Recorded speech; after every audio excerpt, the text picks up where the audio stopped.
September 14, 2021. Ama Mirna! Woo! Congrats po kay Ama Mirna.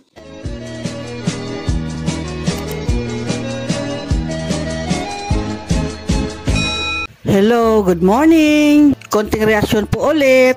At ang aking bibigyan ng reaksyon ngayon ay syempre yung napakaganda at napaka-sexy si Beyonce.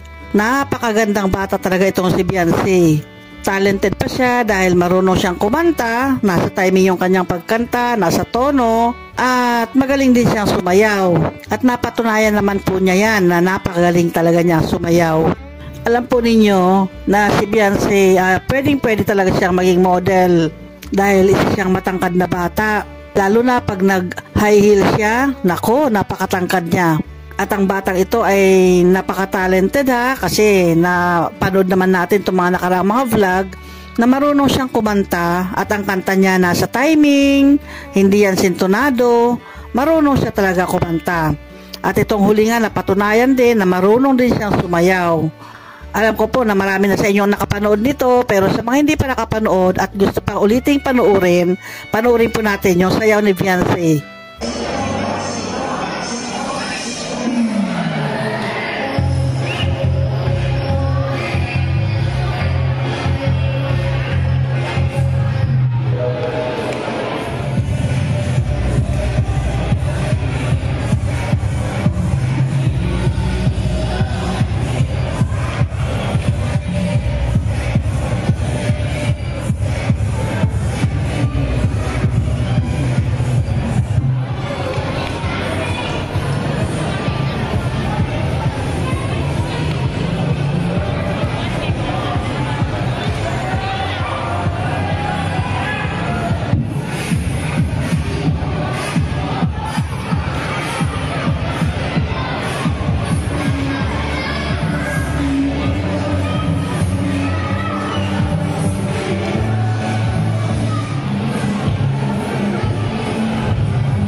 Sexy dance yung kanyang ginawa, di ba? Ang ganda ng damit niya, bagay na bagay sa kanya. At yung pagsayaw niya ay timing naman din. Marunong siya talaga umindak, marunong sumunod sa tugtog, sa rhythm ng tugtog. Ngayon, ang katanungan ay ganito. Ano kaya ang reaksyon ni Edu sa sexy na pagsayaw ni Beyonce? Alam po ninyo mga kalingap, ito yung opinion ko lang obserbasyon ko lang na sana wag naman po silang magagalit. At sasabihin ko lang naman din po kung ano yung aking naobserbahan. Ito kasi si Edu, alam ko may pagka-konserbatibo to. Tama naman yung pagiging konservative niya dahil siyempre hindi naman siya kasi edad ni Beyonce, di ba? Na yung mga kabataan ngayon ay nasa uso na ngayon, nasa usong-uso ng mga suot, nasa usong-uso ng mga sayaw. At alam ko na itong si Edu nung hindi pa siya vlogger, nung hindi pa siya naging Kalingap Edu na nag-charity vlog, tahimik lang talaga ang buhay niya. At ano siya, introvert, parang introvert siya, ganyan. At hindi siya ba ganon, yung ibig sabihin yung mga trend ngayon, mga trending ngayon, ng mga kasuotan, o yung mga ginagawa ng mga kabataan ngayon ay hindi siya masyadong ganon ka-fit. Hindi siya masyadong nakakasabay ganon dahil medyo may edad na si Edu konti lang naman, hindi naman yan sobrang edad na edad. Nasa kalendaryo pa naman yan. Pero ibig sabihin kung ikukumpara mo yung edad niya kay Beyonce ay napakalayo, di ba? Kaya si Beyonce ay modern na modern yung kanyang mga ginagawa sa ngayon. Pero maingat naman din si Beyonce sa sarili. Iniingatan naman niya yan. Bagamat nasa moderno siya ngayon, pero yung mga bagay na dapat ingatan ay iniingatan naman ni Beyonce. Kasi yung napansin ko nga dati kay Edu, doon sa nasa Palawan sila, na nung nagsuot si Beyonce ng maikli ay nakapagkomento si Edu. Sinabi niya, maganda yung suot mo, kaya lang medyo maikli yata. Sabi niya kay Beyonce. Ibig sabihin, napansin yun ni Edu na sobrang iksi nga naman yung suot ni Beyonce. Pero napakaganda naman yung suot ni Beyonce na yung time na yun, di ba?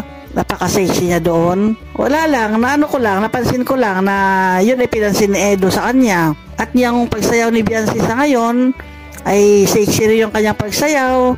Pati yung kasuotan niya, napakaganda, sexy rin. Kaya yung tanong ko kanina, ano kayang sasabihin ni Edu? O ano kaya masasabi ni Edu tungkol doon?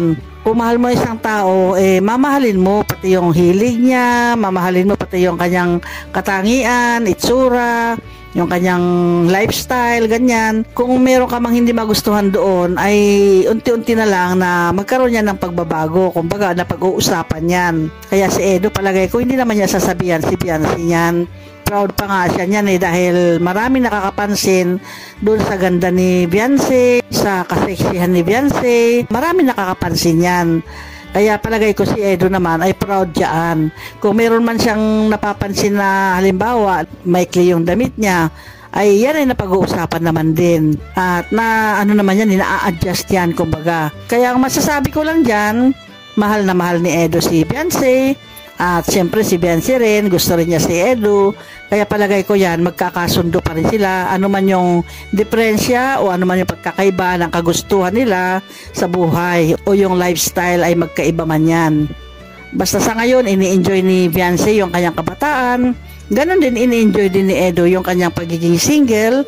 Ano man yung mga darating na panahon kung sila man ay magkarelasyon, sila man ay magkatuluyan, ay nasa panahon na lang yan na makapagsasabi. Pero sa ngayon ay i-enjoy lang muna nila kung ano yung meron sila sa ngayon. At tayo mga kinikilig naman din ay mag-enjoy din tayo sa panonood sa anumang mga vlog nilang dalawa. Yan lamang po aking masasabi sa aking reaction kay Beyonce sa ngayon. Hanggang sa susunod po ulit. Bye-bye!